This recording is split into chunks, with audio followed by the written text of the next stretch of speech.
and Krishna arranged that they forgot themselves, that they drank too much of this madhu, some liquor, something that intoxicated their mind, and they lost their mind and they started to fight with each other, and it's like a family quarrel. I was thinking on Sunday we have a family gathering, so it's a huge family gathering. I think 560 million men, brothers, and like cousins and fathers, like wanting to do some ritual, something for the good of everyone, and they start fighting. They get intoxicated, they start fighting, and they end up killing each other. And that's how the Yadu dynasty was made to disappear. And I was actually curious. I did a little research because I was curious what happened to the women. So there were only the men had this fight. So what happened to the women? So most of the women, it seems, they disappeared too, because there was a big burial, like Arjuna arranged for each of the family members to get a proper burial ceremony, and the wives, they came to the ceremony and they entered the fire. So it seems how that's most of the women of the Yadu dynasty, they disappeared because they followed their husbands into the fire. And of course, it's all like transcendental pastime. It's arranged by Krishna. And yeah, we can hear that, or we can understand from the text here that Krishna arranged for this, like he arranges everything, and then he engages us, and there seems to be, yeah, that's what Krishna does. He arranges all of us in his service, and the difference is, like for some it is conscious, like the pure devotees. They choose, they say, Krishna, I want to serve you. Please engage me in your service. And Krishna engages them, and it's conscious. Like the devotee is aware and prays to be engaged in the Lord's pastimes. And then there's the unconscious service, where when we're engaged in Krishna's plan without knowing, and like in total illusion, thinking that we're in control, thinking that we can arrange things to our happiness and fulfillment.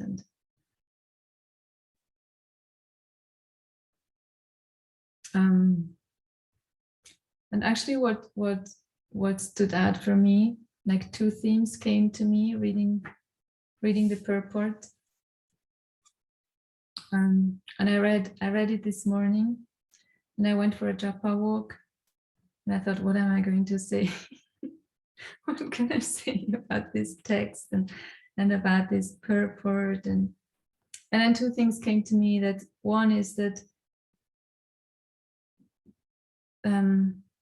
this theme or topic of being an instrument for Krishna, and the other topic is separation.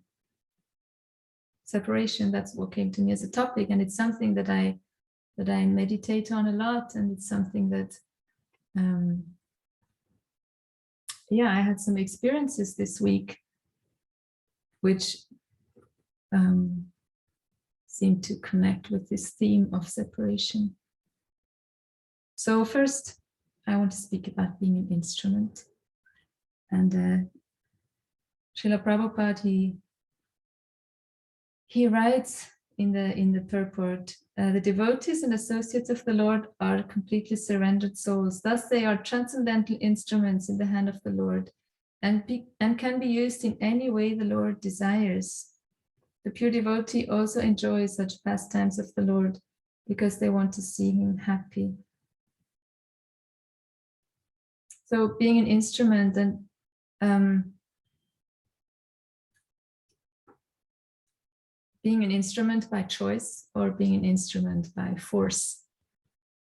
So that seems like the two things. And Srila Prabhupada continues to write, devotees of the Lord never assert independent individuality. On the contrary, they utilize their individuality in pursuit of the desires of the Lord. And this cooperation of the devotees with the Lord makes a perfect scene of the Lord's pastime. So we're always individuals. We never lose our individuality. We learn that in Bhagavad Gita right at the beginning, when Krishna describes the soul as eternal and indestructible and never born and will never die, never start to exist, and it will never cease to exist. So that's the soul. That's our individual.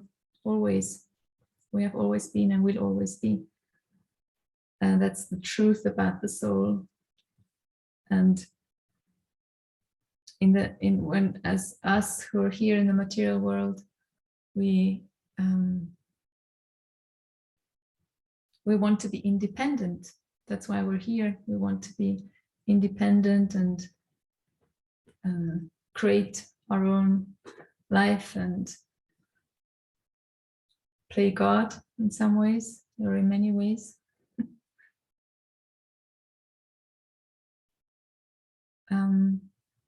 And what Srila Prabhupada says here is that actually our individuality is meant to please Krishna. It's pleasing to Krishna to interact with us as individual souls, as individual beings.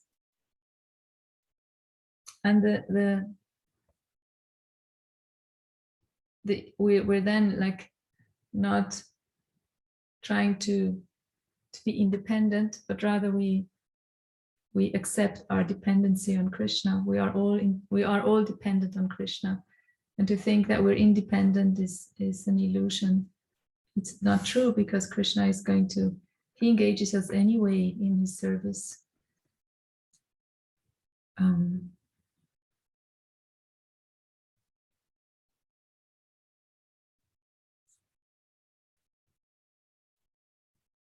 Yeah, so that was my contemplation about dependent and independent. And then the topic of separation, I was trying to put myself into this scene. So it's Uddhava, he's speaking to Vidura, and Uddhava just shared with Vidura, like Vidura came back from his pilgrim after having been sent away by Duryodhana or Dhritarashtra, one of them. Duryodhana, he was sent away by Duryodhana, and he came back after his pilgrimage, and he found that everyone had left, and he found Uddhava, and he wanted to hear from Uddhava, where is everyone and how is everyone? And Uddhava starts to share, and now I'm not completely sure because I didn't research that, but I think, and please correct me if it's not true, Uddhava, he met Krishna after the Yadus had disappeared. He met Krishna under the tree and had a conversation with him, and then Krishna sent him away. Is that correct? Yes. So Uddhava just had this experience of saying goodbye to Krishna, leaving Krishna, and he's full of pain and sadness and full of strong sentiments, emotions about being separated from Krishna. So Uddhava, he's speaking in this mood of separation, and Vidura, he's also like feeling for his friend Uddhava, young friend. I don't know if you could call him a friend, but Vidura is also feeling this separation, and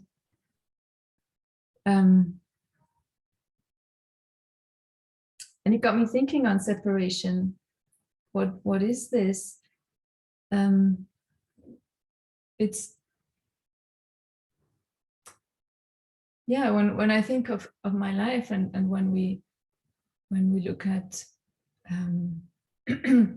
our habits, for example, our habits in life, things we do that are not really healthy or conducive, and we still do them.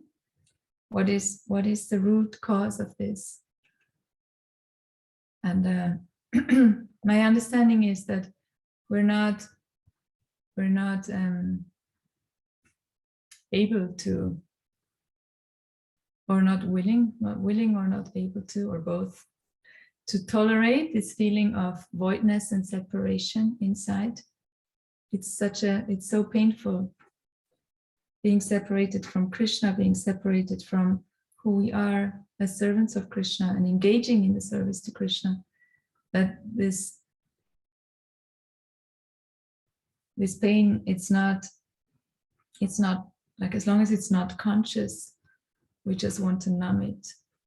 And then we form all our habits of eating, or emotional habits, or intoxication, also with the mind, to numb this feeling of separation.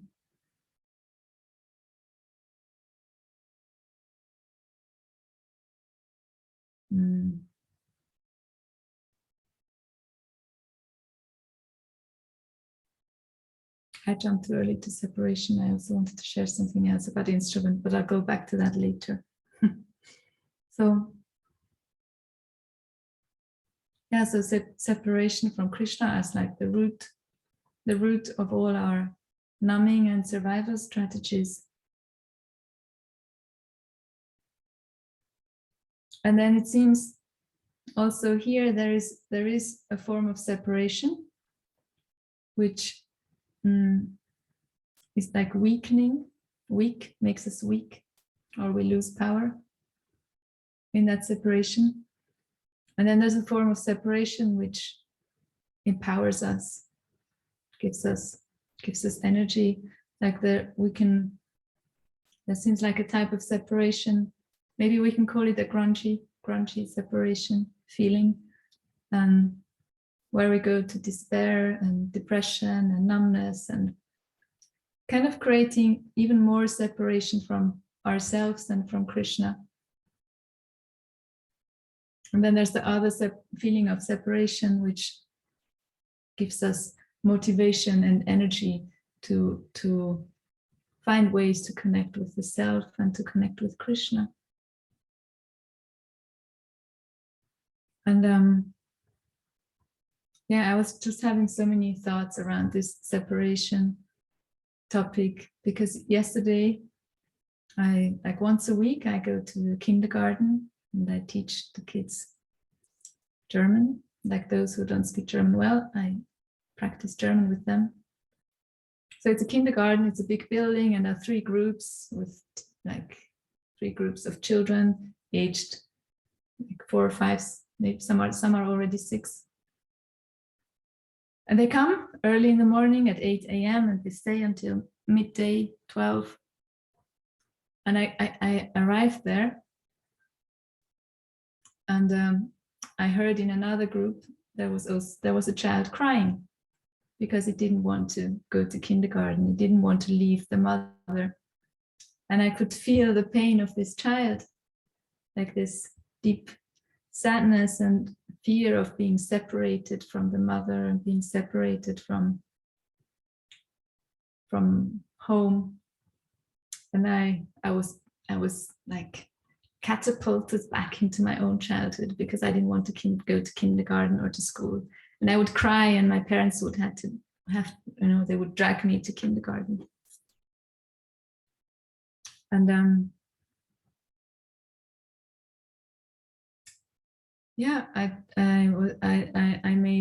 I just contemplating on this, I made the connection that perhaps that's the ultimate trauma. Being separated from Krishna is the ultimate trauma. And then in our life, throughout our life, we have so many experiences where we are kind of pulled out of a place where we feel secure, or we think it's secure. We consider it secure. It could be like an internal state of, some mental state or emotional state, and something happens, and Or it also can be physically something external, like being taken away from home and put into kindergarten. And other, yeah, like they're all kind of small repetitions in some way of the soul being separated from Krishna, or being in this illusion. Like this, we're never separated from Krishna. Krishna is everywhere as an energy, as an expansion, or as Krishna, as a person. So we're never separated, but we think we are. And this illusion of separation from Krishna might be like the first trauma we experience. And then all other things that happen in our lives are remembrance of that trauma.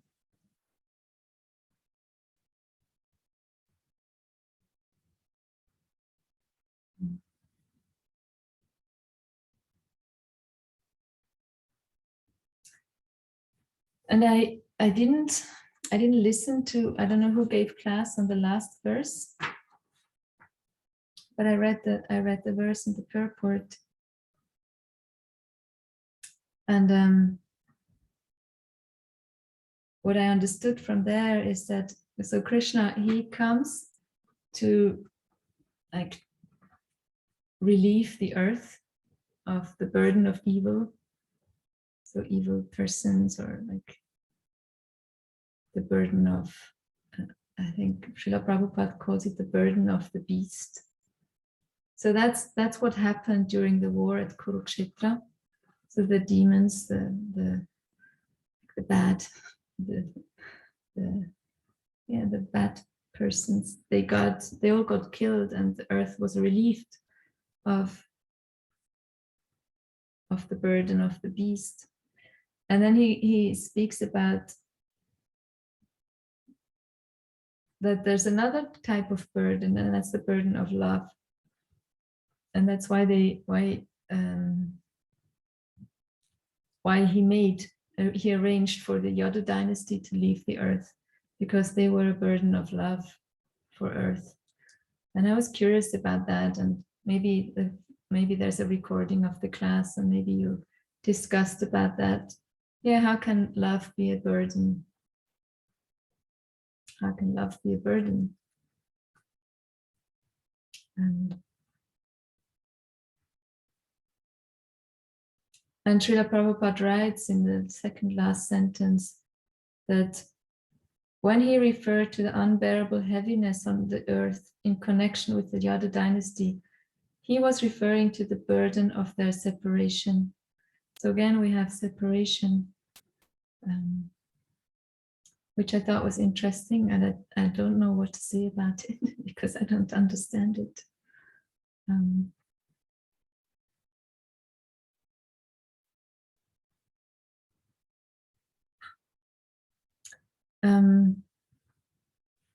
I do want to share some realization about how separation can be, how it can be empowering, like this, how it can move to feel the feeling of separation, how it can move us, and to create something wonderful, like when my children are away from me for a long time, I can feel separation. Like it's a I guess there's a difference between material separation and spiritual separation. So it's a material separation. I feel separation from my children, and then I can feel depressed about it. You can feel like, oh, who am I and what can I do and without my children? Or I can go to thinking of them with love, thinking of them with prayer, sending them a blessing. I can cook a nice dinner when they come home, and they will have something nice to eat. And so that in that way, the feeling of separation can lead me to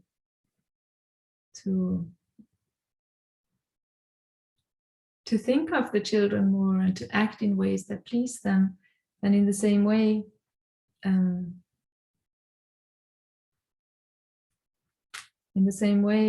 I was actually remembering, or I'm remembering now, that when I took the Sattva seminars for the first time, I think it's 17 years ago, a long time ago.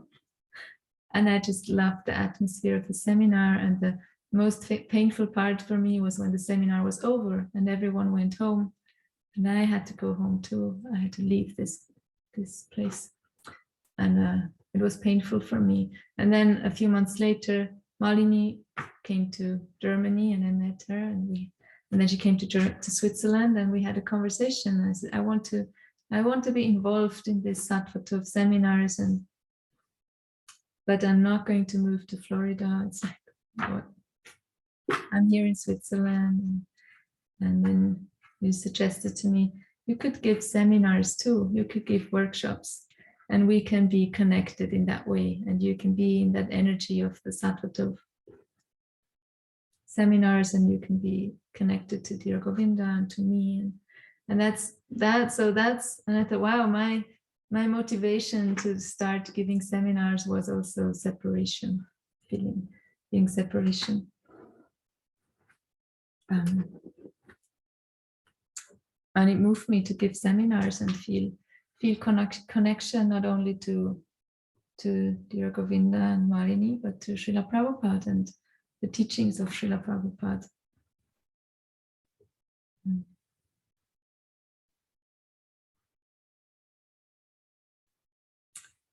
Yeah, and I think now I'll go back to the instrument, being an instrument, because well, in a sense, it's connected, being an instrument for God's will. And separation, it's the teaching of Lord Chaitanya, is the serving God, serving Krishna in a mood of separation. Recently, we celebrated Radhastami, and we also heard some pastimes, and Radharani feels separation from Krishna, which is inconceivable for me because she's with Krishna all the time. So how can she feel separation? But it seems like this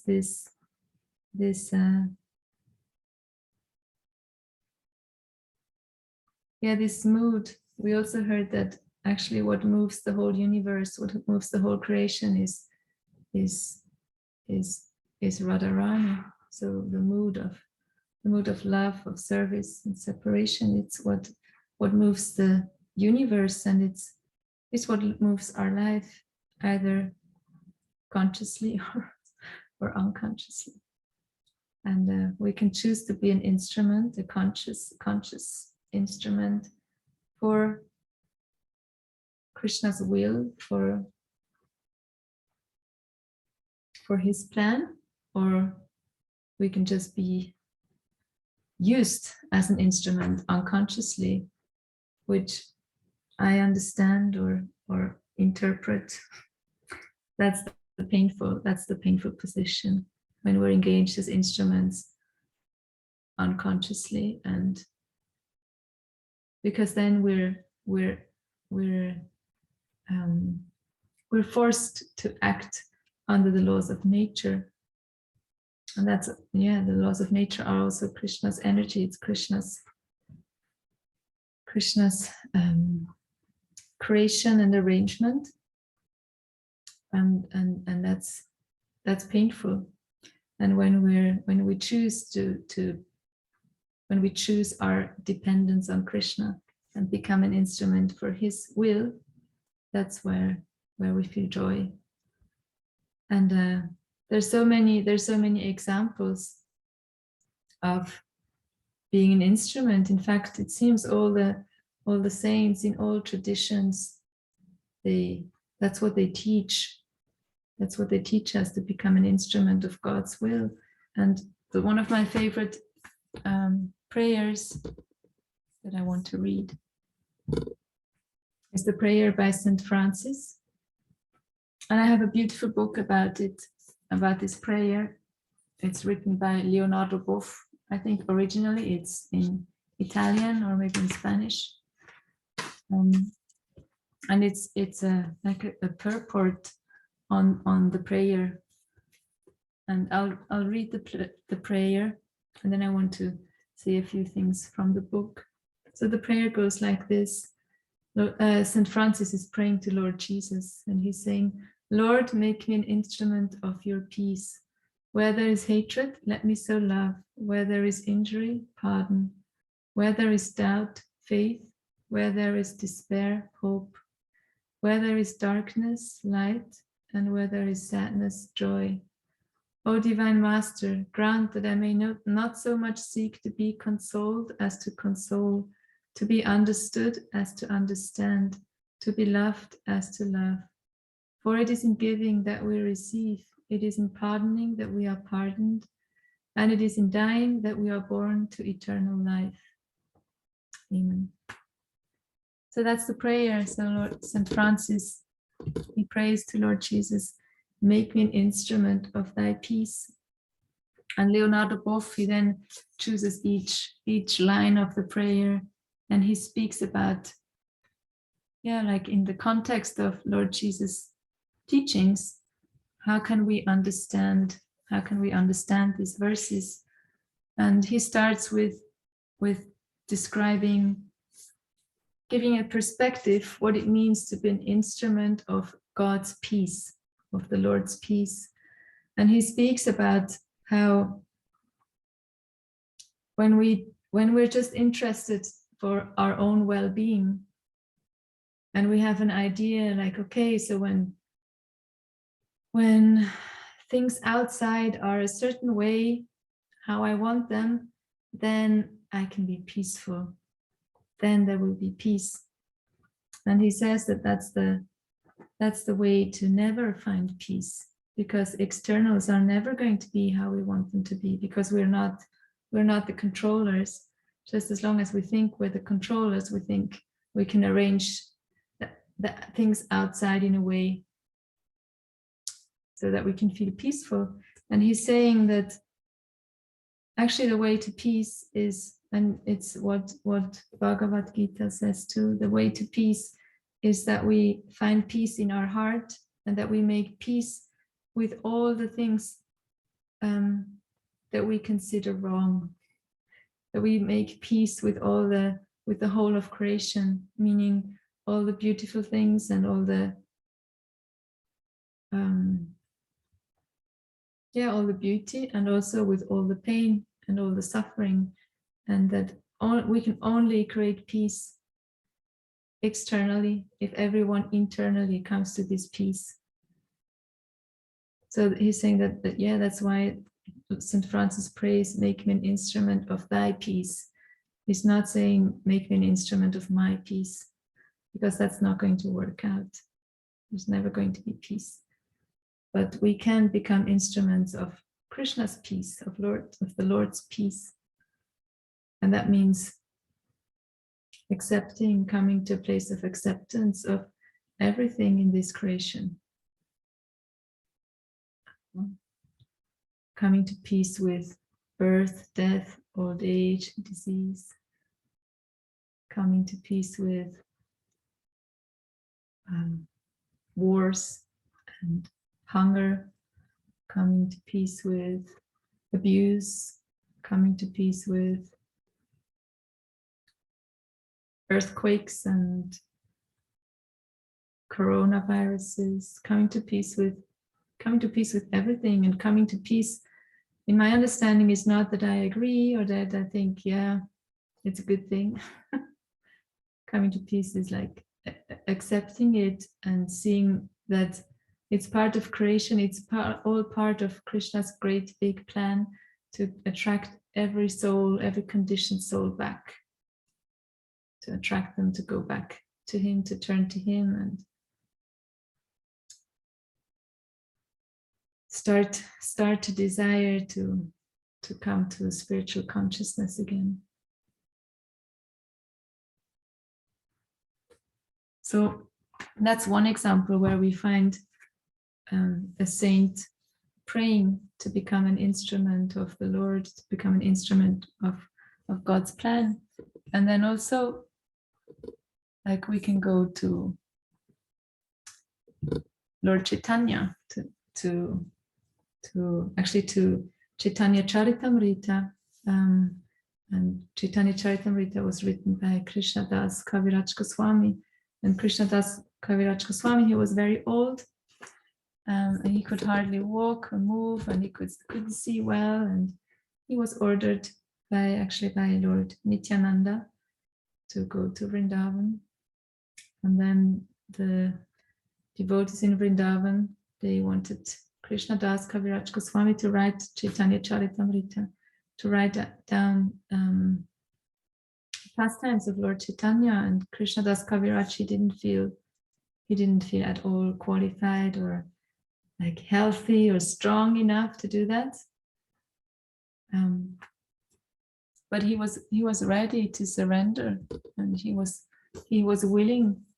And there's a verse where he expresses, it's Adi Lila 879, chapter 8, verse 79, and he says, as a wooden doll is made to dance by a magician, I write as Madan Gopal orders me to do so.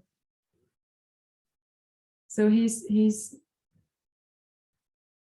seeing himself like as a wooden doll, as a marionette, as a puppet, and the magician can make it dance. So that's the only way he can write Chaitanya Charitamrita. If Madan Gopal, deity form of Krishna, like makes him write it down. And Srila Prabhupada writes in that purport, it's a very short purport, and he writes, this is the position of a pure devotee. One should not take any responsibility on his own, but should be a soul surrendered to the Supreme Personality of Godhead, who will then give him dictation as the Chaitya Guru, or the spiritual master within. The Supreme Personality of Godhead is pleased to guide a devotee from within and without. From within, he guides him as the super soul, and from without, he guides me as the spiritual master. So we can, we could go to, okay, so I want to be an instrument of God, but what am I supposed to do? How am I supposed to know and understand what's God's will, what's Krishna's will, and how can we surrender to that? And Srila Prabhupada gives us the information here in that verse. Yeah, we can become an instrument, and we get guidance inside and outside. So inside, we have Super Soul Paramatma inside, who is ready to give us instructions all the time. And we can learn to hear it and listen to it, and we can train ourselves to trust that voice and to follow it. And then from without, Krishna is also revealing his will to us through the spiritual master. So through Srila Prabhupada, we can understand how to be an instrument. And then there's Srila Prabhupada himself, who wrote a poem when he arrived in America, in Boston, and he saw the condition of America, the condition, like the consciousness of the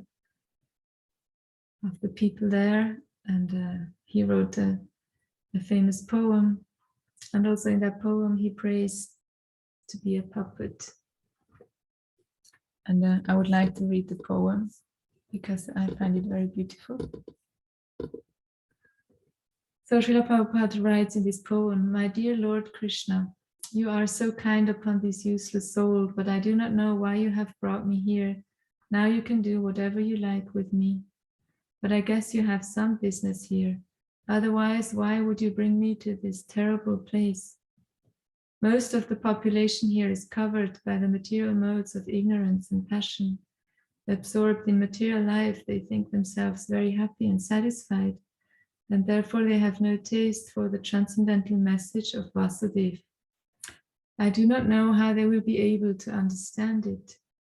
But I know that your costless mercy can make everything possible, because you are the most expert mystic. How will they understand the mellows of devotional service? O Lord, I am simply praying for your mercy, so that I will be able to convince them about your message. All living entities have come under the control of the illusory energy by your will, and therefore, if you like, by your will, can also be released from the clutches of illusion. I wish that you may deliver them. Therefore, if you so desire their deliverance, then only will they be able to understand your message. How will I make them understand this message of Krishna consciousness? I am very unfortunate, unqualified, and the most fallen. Therefore, I am seeking your benediction so that I can convince them, for I am powerless to do so on my own. Somehow or other, O Lord, you have brought me here to speak about you. Now, my Lord, it is up to you to make me a success or a failure, as you like. O spiritual master of all the worlds, I can simply repeat your message. So if you like, you can make my power of speaking suitable for their understanding. Only by your causeless mercy will my words become pure. I am sure that when this transcendental message penetrates their hearts, they will certainly feel gladdened and thus become liberated from all unhappy conditions of life. O Lord, I am just like a puppet in your hands. So if you have brought me here to dance, then make me dance. Make me dance, O Lord. Make me dance as you like. I have no devotion, nor do I have any knowledge, but I have strong faith in the holy name of Krishna. I have been designated as Bhaktivedanta, and now, if you like, you can fulfill the real purport of Bhaktivedanta. Signed by the most unfortunate, insignificant beggar, A.C. Bhaktivedanta Swami, on board the ship Jaladut, Commonwealth Pier, Boston, Massachusetts, USA, dated 18th of September, 1965.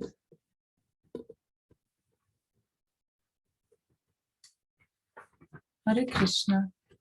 I will read the verse again.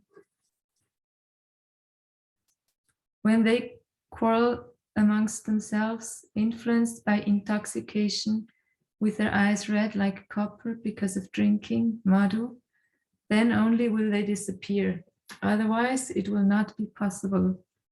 On my disappearance, this incident will take place.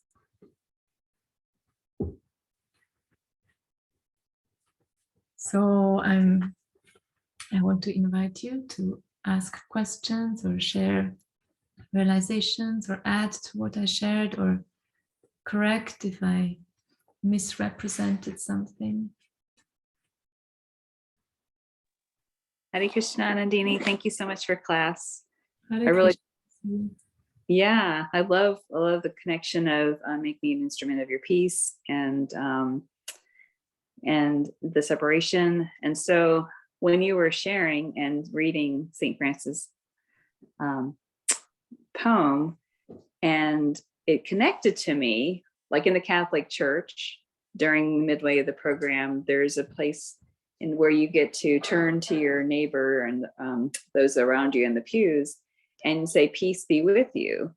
And so it really just dawned on me with your sharing today, like God be with you, like peace is God. And so I never really made the connection. It was more, as you were saying, sometimes it's not the peace for you, it's the peace of God. And so I was really connecting with that. And so I feel like when I'm in that environment again with, like, say, my family members who still go to the Catholic Church, like just to say peace be with you and knowing that I'm saying God be with you, it's like just beautiful. So just appreciating that connection this morning. Thank you. Thank you for sharing your realization. Yeah, like there's so much you're like realizing how much depth there is in this statement, peace be with you. And when you say it, like from now on, you have like more consciousness behind it of, yeah, like I wish that God is with you. Thank you.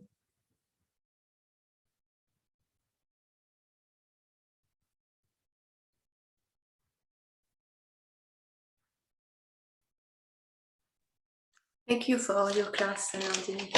I really appreciated many points and how you connected to the theme of separation and the theme of being an instrument.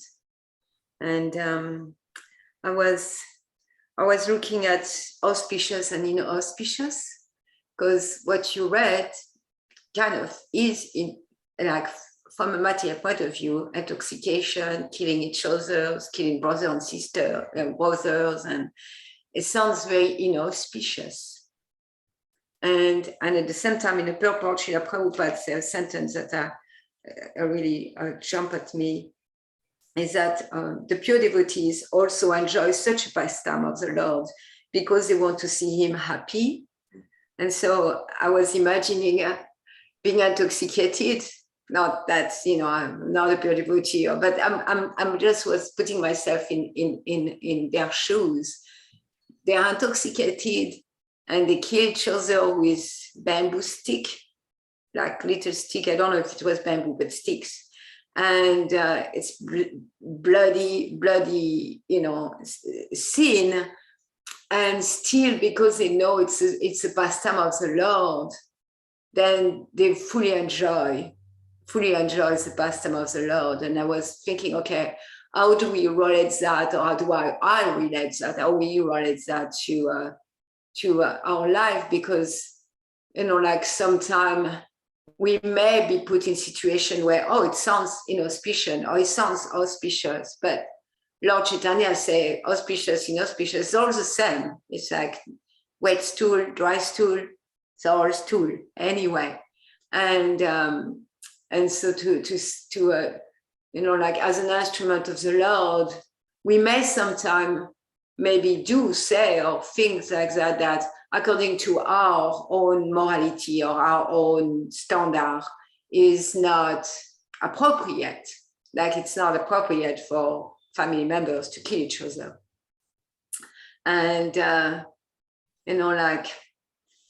and how to, without complacency or excuses or irresponsibility, still being open to the possibilities that we may be also an instrument of the Lord, or someone else is also an instrument of the Lord. Does that make sense what I'm sharing? I'm not sure. I get your point. Like I'm asking a question. mm-hmm. Like we're looking at the yadus, they are doing something that's inauspicious, inappropriate. And then they may be smiling while seeing blood and killing and being drunk or intoxicated. And they may be smiling, enjoying that, that's a plan of the Lord. The Lord is the one behind that. That's the Lord's pastime. I'm part of the Lord's pastime. And it's gruesome. Yeah. So I was looking at, we are always an instrument of the Lord, consciously or unconsciously, like you said. And someone, maybe I or someone else may do something that doesn't look auspicious or doesn't look appropriate, let's say. And, how to make the balance between going into irresponsibility or excuses or complacency. And also the balance is like, according to my morality or standard or all that, this shouldn't happen. But instead of going to a place of enjoying the Lord's pastime, but enjoying the Lord's pastime without, going to excuses or irresponsibility. So that's what I'm looking at. Because it's not, even in our life, there's so many instruments. We are instrument for others are instrument for us to enact the pastime of the Lord for us. Yeah. Did that clarify? Well, let's see. So you're looking at, like we could end up in a place and let's say everyone's getting drunk. And I could say, okay, so this is the pastime of the Lord. He arranged it that I'm here and I can also get drunk. And that's like an example of irresponsibility or confusing. And then where is the like the balance, but that I'm responsible and that I know what to engage in and what not to engage in. What to engage in or what not to engage in, but what am I engaging to? Because really, we have some power, but we also are instrument of the Lord every moment. And so, like, I do believe that the devotee come to a place where he witness is being used by the Lord. And, Prabhupada says something very beautiful at the end also. He said, devotees of the Lord never assert independent individuality. On the contrary, they utilize their individuality in pursuit of the desire of the Lord. And this cooperation, so it's cooperation of the devotee with the Lord, makes a perfect scene of the Lord pastimes. So, it's not simply me choosing. It's because if it's me choosing, like, where is the place for Chaitya Guru, super soul? And there is a Lord choosing. Yeah. Yeah. What comes to my mind is that perhaps like externally we can never judge for someone else whether what they're doing is part of Krishna's plan or their, like the conscious involvement being an instrument for his plan, or whether or not. So it's like I understand it's our responsibility to always be alert and check. Is it like, am I following the instructions from inside and outside? And how to know? I don't know. Perhaps it's what Srila Prabhupada says here. Like that's when there's joy. When there's joy. Yeah, killing people with sticks and feeling the joy of doing that for Krishna. Yeah, and probably none of us would feel joy doing that.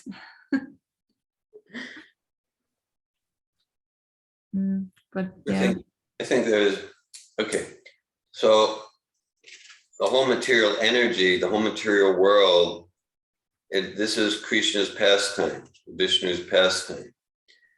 But that doesn't mean it's my pastime. Right? So I can look at so many rajasic, tamasic things I do. We can see so many things in the world that are, they're not transcendental pastime, like, the yadus killing each other, right? It's brutal and oppressive and destructive and evil. So it's true that it's all the Lord's pastime. Pastime, it doesn't mean that it's Krishna's plan A. Right? It's not his plan A, but it's all his pastime. Okay. But that doesn't mean it's my pastime. Pastime means natasya karam karanam cha vijite. Pastime means I'm choosing free of the modes of nature. So when any jiva soul is influenced by the modes of nature, even material goodness, then our actions, it's not pastime. For Krishna, it's pastime. For us, it's not. For us, we're just like on the machine of material energy. So I think that's an important principle in this discussion. And so sure, the whole material world is Krishna's pastime. It's not our pastime, unless, as Malini emphasized, this end of the purport here. And I like the way you handled, the themes and the integration of individuality, independence, and separation.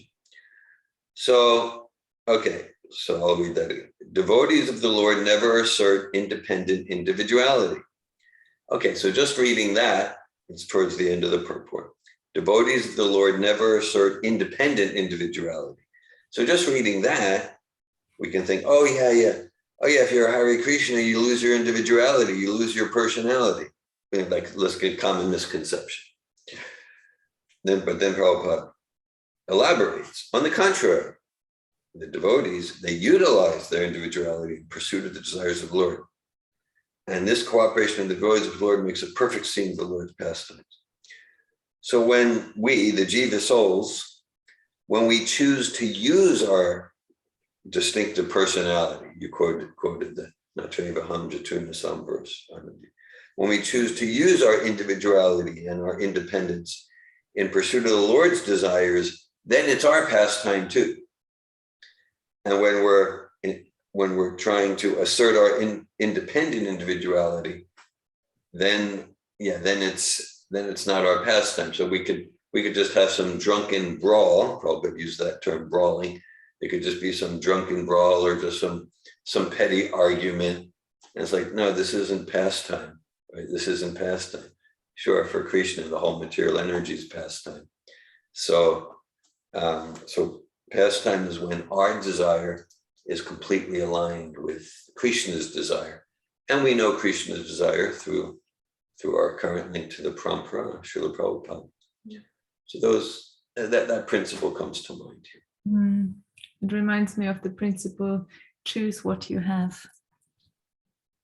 Completely. Yeah, that's because your class, choose what you have.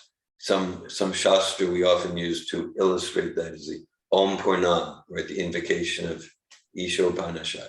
Om Purnamada Purnamidam Purna Purnamudachite. That's the St. Francis, the book from St. Francis Bach or something that you read, very beautiful. That everything's complete and perfect, right? And so it's one thing to intellectually say that and do a bypass, but to get, also all of this, as you say, all of this abuse and all of the deception and corruption and my own and my own faults. Okay, so it's a perfect and complete arrangement for my self-realization, for deepening my enthusiasm to serve Krishna, for deepening my spiritual separation. Om Purnam, another verse often used for that point. Yene, that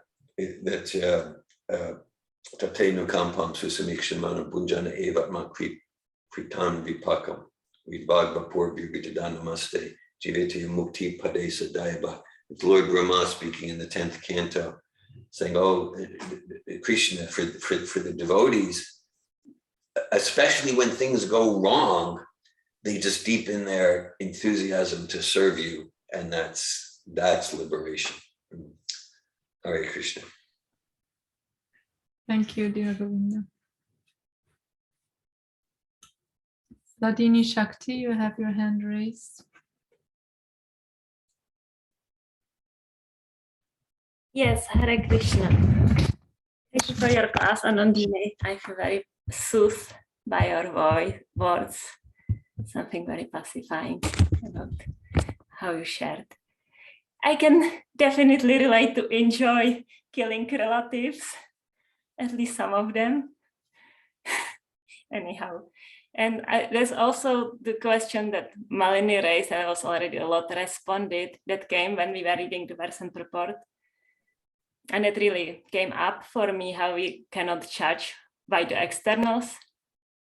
Like, is this person is doing that, so they are so fallen, these things.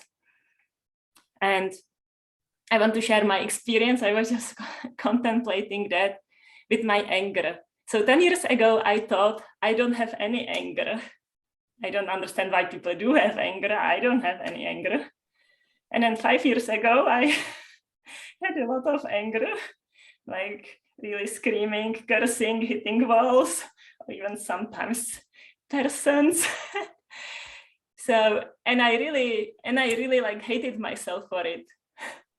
And now I have a little less anger than 5 years ago, but I still have a lot of anger, and I'm like completely, I wouldn't say completely happy with it, but I'm like, whatever, that's what is. And I can, and in some certain degree, I can relate to this like pastime with the Yadus killing each other and like having, I don't know, the joy. I don't know, like sometimes I do feel angry and I saw like so much acceptance there that it's also joyful. It's not just angry and it's just like the material, the resistance is not there, but still. So I wanted to share this experience with you. It definitely doesn't look auspicious. And I thought like when Bhaktayirka moves here, I will surely like not be like angry with Yogeshwara so I don't look bad or something. Like whatever. And even Yogeshwara says, at least Bhaktayirka has like a realistic idea about marriages. So it's a good service to give a realistic impression. Anyway, so I was thinking that. And then also the point like Radharani feeling separation of Krishna, even though she's with Krishna. I think it's of fear, like she could be separated of him or something. And just that thought is so unbearable. And I can relate to it too. Like a year ago, I was going home from Florida and I was already feeling separation, even though being still there. Not real separation. Hare Krishna. Thank you, Ladini. Yeah, so you can relate to being angry with joy. You have that experience too. Having fun being angry. Yeah, I have to say that I really kind of enjoy it. This like feeling cried and like angry. Thank you. The whole principle process of anger release, that's what we're, that's kind of what it's about for many, right? That what we resist persists, and as long as we're pushing down the beach ball, then it's misery and suffering. But then, there's so much joy in the room, even during, but especially after the anger release. But then when we get, when things go on, we get to the third round, fourth round, fifth round, people often share, oh, it was like this free, it was this joy. So it's, I think it's a fairly common experience, this anger and joy going together. Yes, I would say that I don't have so much choice to choose anger though. Like in the seminar room, it's like choose anger now, where in my real life, it more feels like the anger chooses me. I know I'm in control all the time, but it's not realistically true for me. So that's a different, but yes, I appreciate it. Thank you. Yeah, I appreciate too this, that you bring in the topic of anger. I was never angry until I took the Sattva seminars. And today I'm in a place of, sometimes when I feel depressed or things happen in my life, and I look for my anger, because I know it's a very powerful energy and it can get me moving. It can bring me back to life, to feeling alive, to connect with my anger. It's actually interesting that, I didn't consider, I actually understood, so the Yadus, they were put under illusion and they had this fight. I was thinking that they were not aware what they're doing, like that they were not, or that they were not thinking, oh, I'm serving Krishna, but they were in illusion. And illusion for me means they're in separation, they're not remembering Krishna. So that's like a different viewpoint for me. And what I did contemplate on was that Krishna was really like joyful, like he's always joyful and happy and blissful. But so there was this huge fight and all his family members killed each other, 560 million. And he was just peaceful and happy and joyful. And I was wondering, how can that be? Like, how can an all-loving, compassionate God be happy when all his children and grandsons kill each other? And then I with some contemplation, I understood, well, from Krishna's point of view, that they killed each other was very insignificant. It's like something happening at the edge of the scene. the important thing for him perhaps was that he could see all these souls going back to their original places. Maybe some went back to their posts as demigods, or doing some. And yeah, you want to say something? Yeah, when I read that, for me, it's like, oh, Krishna is so dramatic. And Krishna's expansion are so dramatic because, like some of them are demigods, some of them are expansion of the Lord. And they have the same quality of the Lord. And they are, fully spiritual bodies, no material bodies. There is nothing that gets killed because something spiritual cannot be killed by definition. So it's, in a sense, nothing can be killed, but they're enacting killing like a drama. And it's very dramatic. And in the same way that you have an actor, for example, that will be Lord Nishingadev and Hiranyakashipu, and then Lord Nishingadev kill Hiranyakashipu, and Hiranyakashipu enjoys that. He enjoys being killed by Lord Nishingadev.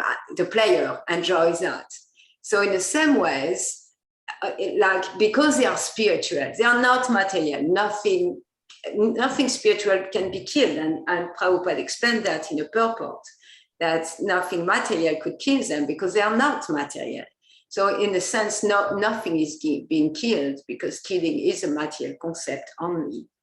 And it's more like enacting something that look like something material, which is killing.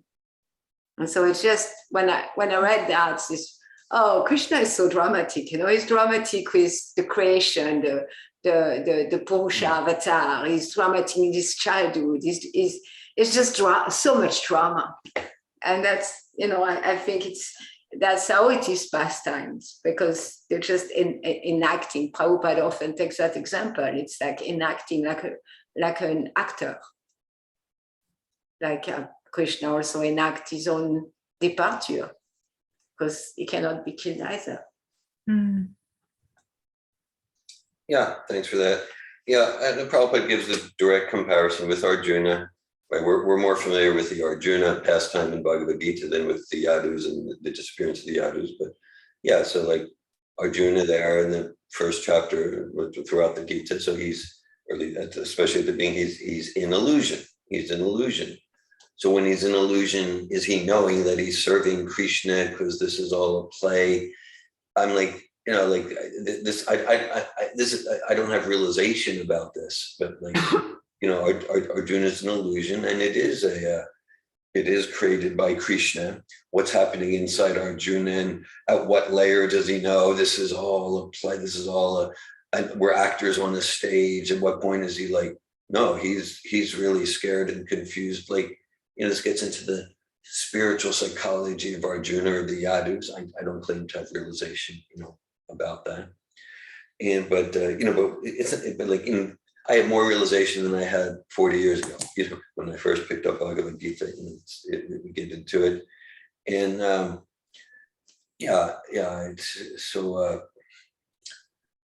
okay. That's. I think I'll be complete there. Thank you. Yeah. We have a Srimad Bhagavatam reading group in German every Wednesday morning, and we're in the first canto, chapter 3, and so all the incarnations of Krishna are listed. And we spoke about how Srimad Bhagavatam is like the source or the ultimate science fiction novel, also like romance novel or drama novel. It's like all there in Srimad Bhagavatam in one book. Thanks for that. It's all there. All the emotion is there. Also Krishna experiences anxiety. He experiences worry. He experiences sadness. Krishna, whether it's Krishna or the pure devotee, they experience the whole range of emotion in much greater variety than the dull material emotional drama. the spiritual emotion, including for Krishna, it's permeated by ever blissful spiritual ras, to borrow a phrase from Bhaktisiddhanta, from Brahma Samhita. So when Krishna's in anxiety, he feels fear because the cowherd boy just went into the mouth of Aghasura. So it's not like Krishna's joyful and he's laughing, but he is joyful. He is joyful. Just like we gave, maybe it's a material example. We can be fully angry and joyful to express the anger, right? Or like we can be fully sad and crying tears and joyful that I'm allowing myself to cry too. Sort of like it's a material example, but so when the spiritual anger, you know, whether it's Lord Chaitanya and Jagai and Madai, or the Yadus with each other, the spiritual anger. So there's the whole variety of emotion also for Krishna, and it's all founded on ever blissful spiritual joy, ever blissful spiritual relationship and joy. Whereas the material forms, as you nicely illustrated in your class, the material forms of the emotion, they're really founded on like a feeling of emptiness and hollowness, and that's why, yeah, like you nicely said, that Malini said, oh, Krishna is so dramatic, right? So that spiritual drama that deepens the love for God. But then the material emotion, it's basically a drama to escape from the emptiness inside. Thank you for sharing this. From your sharing, I'm getting realizations on the meaning of, like, we need to experience an emotion to transcend it, and how important it is to accept our emotions, like material emotions, everyday emotions. And it's not about not having them anymore.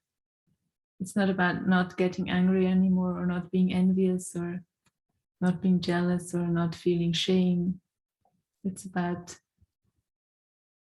connecting it all with Krishna and feeling those emotions in relationship with Krishna. And then there's joy, like an underlying joy. Thank you. Vladimir?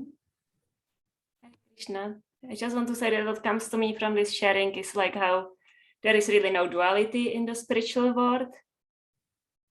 So like this, even Srila Prabhupada says in the purport, they enjoy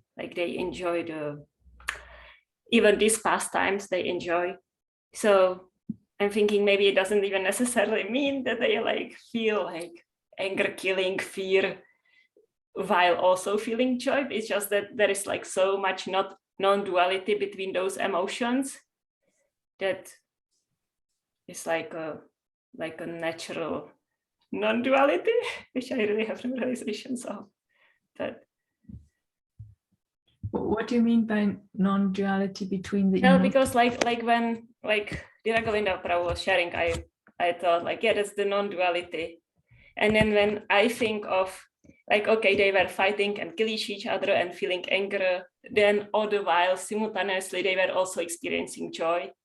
And it feels I want to bring my perception of duality into the picture, because when he says enjoying, it must mean feeling of joy, where in the non-dual experiencing, I am thinking, because I have no realization, would be, no, they were feeling anger, or Arjuna was feeling like pain and fear and sorrow and confusion. And it doesn't mean that he was also feeling joy on some level. It's just that it's like natural to also appreciate or enjoy these emotions in the same way like we enjoy the good emotions, so-called good. So I'm not sure I understand. I will check whether I understand. So you're saying that like the yadus here, like in transcendental consciousness, that they were feeling maybe anger and amongst each other, and no joy. I would say that like for them to feel joy or to feel anger would be equal from my understanding of the non-duality. Mhm. So I like to feel joy, but I don't like to feel anger, and I like to feel love, but I don't like to feel sad. But for them in the non-dual should be like a different flavor, but the same relationship. Or Mhm. Yeah, so how would you say that, you know, for what I understand is in the spiritual consciousness, it's bliss, everything is blissful. So when we get angry in spiritual consciousness, there's also bliss. The bliss doesn't go away. So that's also your understanding. And yes, yeah. it's just the thought that they are maybe not like experiencing like simultaneously like joy and anger, but there is like some like just a different relationship with those emotions completely. Yeah, that's really what it is. It's inconceivable. From our perception of duality, good and bad, and good emotion, bad emotion, then we don't really know what it means that our bottom core nature is to be blissful, and that bottom core nature being blissful may manifest in anger for the pleasure of the Lord, or in anger for pastime of the Lord. You know, like Srimati Radharani, or all, there's so many pastimes where anger is manifested by a pure devotee. And you know, the bottom nature, our constitutional position is to be blissful, and in that manifesting anger and really experiencing that specific spiritual emotion in the spiritual way. So it's from where we are at, it's quite inconceivable. Yes. Thank you. Anything else? Any There's a comments? chat. Thank you for class, Anandini, Hare Krishna, from Kara. Mhm. Okay. So thank you all. I wish you a wonderful day. Srimad Bhagavatam ki jai. Bye. Prabhupada ki jai. Jai. Hare Krishna. Hare Krishna. Thank you, Anandini. Thank you.